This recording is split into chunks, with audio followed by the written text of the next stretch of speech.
Have you ever experienced an encounter so disturbing that it literally haunts you through all the years of your life? How about the same experience that haunted a friend as well? There are some areas of the paranormal that should just be left alone. But for every story with an agonizing, blood-soaked, and horrifying origin, there is always someone willing to look through the pages. It was a cool summer night in the town of Raritan, New Jersey, and it was not unlike any other night. I had a couple friends over to look through our normal sources of odd destinations right for stories to investigate. We had been to a few destinations already.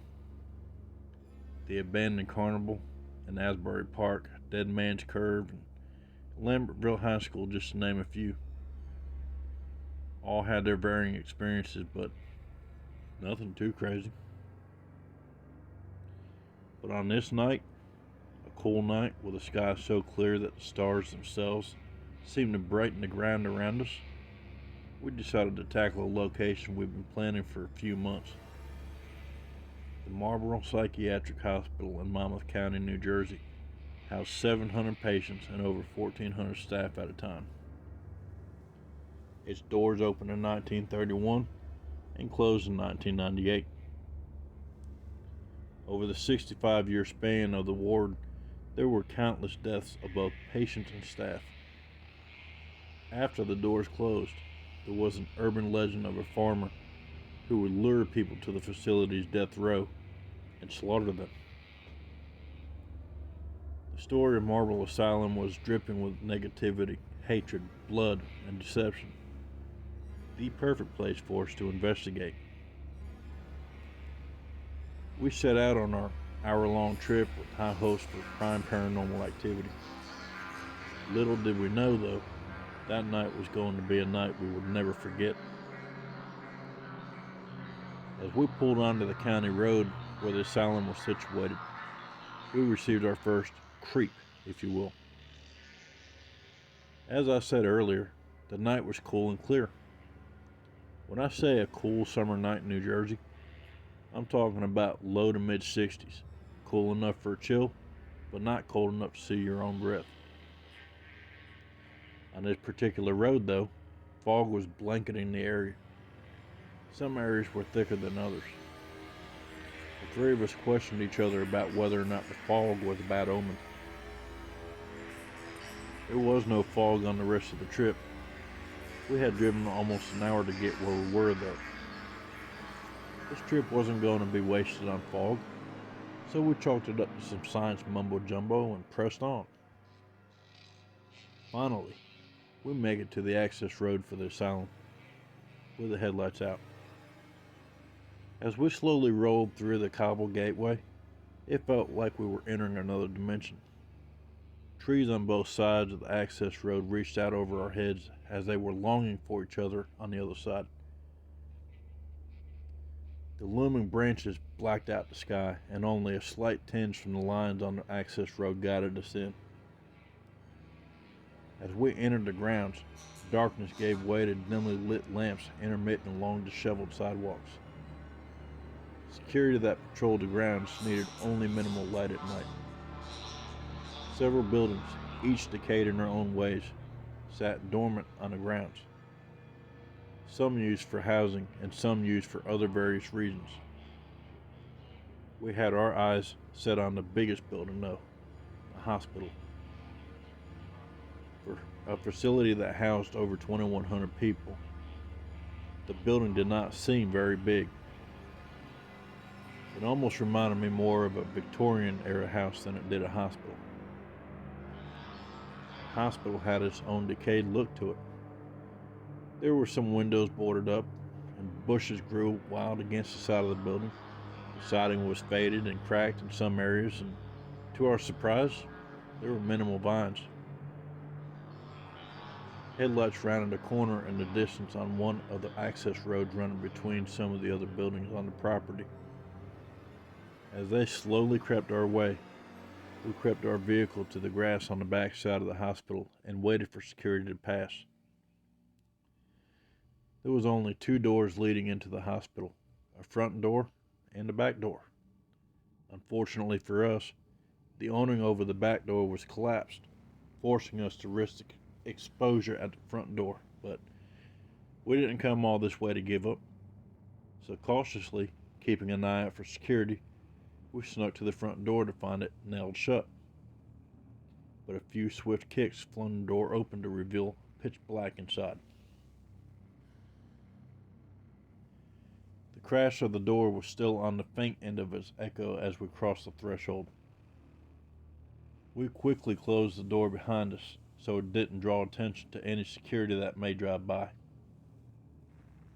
As the door shut, the whoosh revealed the sound of some loose material hanging on the wall, and until we turned our flashlights on, we just assumed it was paper. Boy, were we wrong. We flipped on our flashlights and 3 blinding cones of light broke the darkness. After the split second it took for our eyes to adjust, we could see a post-apocalyptic scene preserved in time. Wallpaper hung partially peeled on almost every surface of the wall. A gurney or two lined the walls on either side, covered with a film of dust and specks of wallpaper that managed to liberate itself from the wall completely. A dirty sheet hung off the edge of one of the other gurneys. As we slowly walked along the main corridor, tiny particles of dust danced and shimmered in our lights. From one end of the corridor to the other were doors intermittent, 2 by 2. Some were still wooden, while others were metal with wired glass windows. A look into an open door revealed an examination room, again preserved in time. It looked as though the room had been modernized. An examination table sat in the middle of the room, with bedding that had been disturbed before the hospital was abandoned. An examination light hung from its adjustable arm over the top of the table, and a few cabinets and drawers were open with a few papers lying on the floor. Across the hall was one of the metal doors. A flash of light through the window revealed stairs heading down. The door cracked and dragged debris along the floor as we opened it. We crossed through the doorway and let the door close behind us as we descended into even more darkness. The first floor down was just another corridor with a bathroom and a few more rooms, but the bottom floor is what we came for. Even before crossing through the metal door, we could tell that the bottom floor had seen more recent activity. This was one of the areas our sources told us about the asylum. Our lights revealed spray paint on the wall, though we couldn't make it out what it said until we got through the door.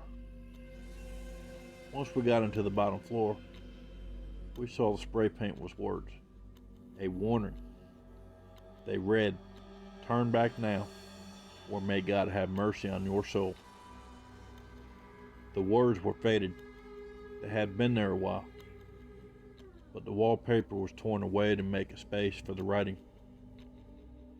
I don't know if it was the contrast of the colors from the wall to the paint, the horrible handwriting, or the dried running lines hanging on to each other, but whatever was already flustering inside my stomach grabbed a hold of my spine and ran straight up before bouncing around the inside of my head until it settled again. We were looking for a specific area. It was deemed the murder room. It was a room in which an unstable inmate viciously slaughtered a staff member. The flooring was different down there. The other floors had tile and slightly echoed as we explored. This floor seemed to be concrete, and the silence was unnerving. We could hear our breathing and the words we would whisper back and forth from time to time. Ever so often, one of us might have dragged a heel. Other than that, the silence was so thick, it almost felt like we would get stuck in it if we were to stop moving. We headed for a set of double doors at the end of the corridor. Upon glancing through the windows, we could see it was a large empty room with a concrete floor. Upon entry, we found several tables folded up and pushed to the side, all covered with a film of dust.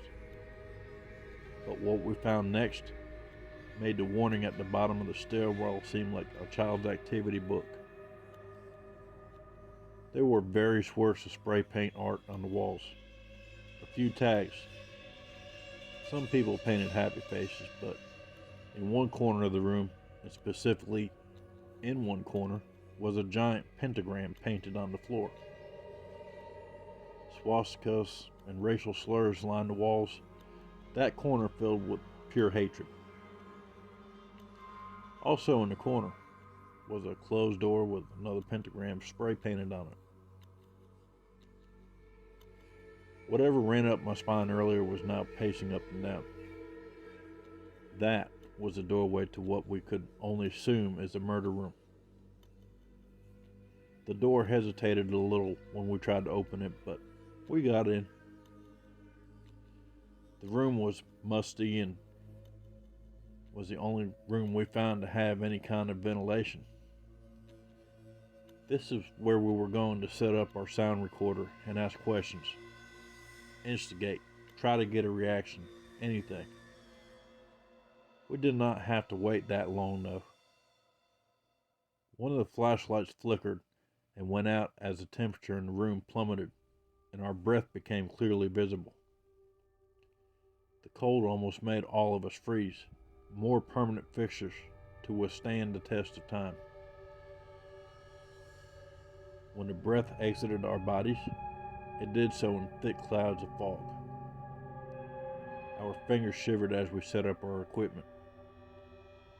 We were now convinced that getting our investigation done and getting out of there was our first and only priority. We began to ask questions. We began to accuse. We began to instigate and harass whatever was causing the borderline freezing temperatures. Despite our attempts, there were no reactions, and even the temperature slowly returned to normal. We felt as though it was a bust as far as capturing anything. So we packed up and began to leave. As we backtracked out of the bottom floor, all the paintings on the floors and walls seemed to lose their touch. They weren't as scary or as creepy as they seemed on our way in. Our lack of experience made them seem like a moot point. Our steps were less cautious and we cared less about our surroundings as we conversed about our experience. When we got to the stairs, we began our ascent, discussing other things we could have asked or said or provoked to get an interaction. We decided to stop on one of the landings in the stairwell to see if the audio we captured revealed anything. We didn't hear, but almost as soon as we stopped, the door at the bottom of the stairwell suddenly opened and slammed shut. As a set of footsteps sprinted to the steps and rapidly made their ascent, we ran as fast as we could. Security was no longer an issue to us. We got up to the stairs, out the door, leaving it hanging wide open. We made it to the vehicle and left with haste. We let our hearts return to their normal rates, caught our breath, and processed what just happened before we shared our thoughts. There was no doubts in our minds that we had captured some audio. Something was obviously down there with us. We pulled into our favorite diner so we could listen to the audio. To our surprise, most of our engagements were met with silence. There was an occasional tap, which we chalked up to metal pipes in the walls settling with the temperature changes. But there were two things that made us turn pale. We heard a single voice, barely audible. It simply said, "Leave." Shortly before we ended the recording, we could hear what sounded almost like if you were to drag a carpet across the ground. I wish I could say that was the end of it. that those recordings, both audio and video, were what we had brought back with us from the asylum. You see, when I said it haunted us, I meant literally. That night after I was dropped off at home and shook the experience enough to get some sleep, I dreamed I was in some sort of other dimension. The dimension had randomized flashing of colors, all in familiar shapes of homes and streets. A solid black figure walked into the view of my dream, facing away from me. I heard myself say, "Excuse me," and seeing the figure quickly turn to reveal two piercing red eyes that fixed on me. Their gaze was so absolute I could feel a burning sensation come off of them. I woke up immediately. The next day I called one of my friends up to tell them about the dream, only to find out they had a dream with the same figure in it. I was out of the asylum, safe at home, but the chills running up my spine felt like I had never left. For several months following our experience, we had some activity around our homes, weird dreams, footsteps, and even relocated items, usually relocated to the floor. But I'm sane now.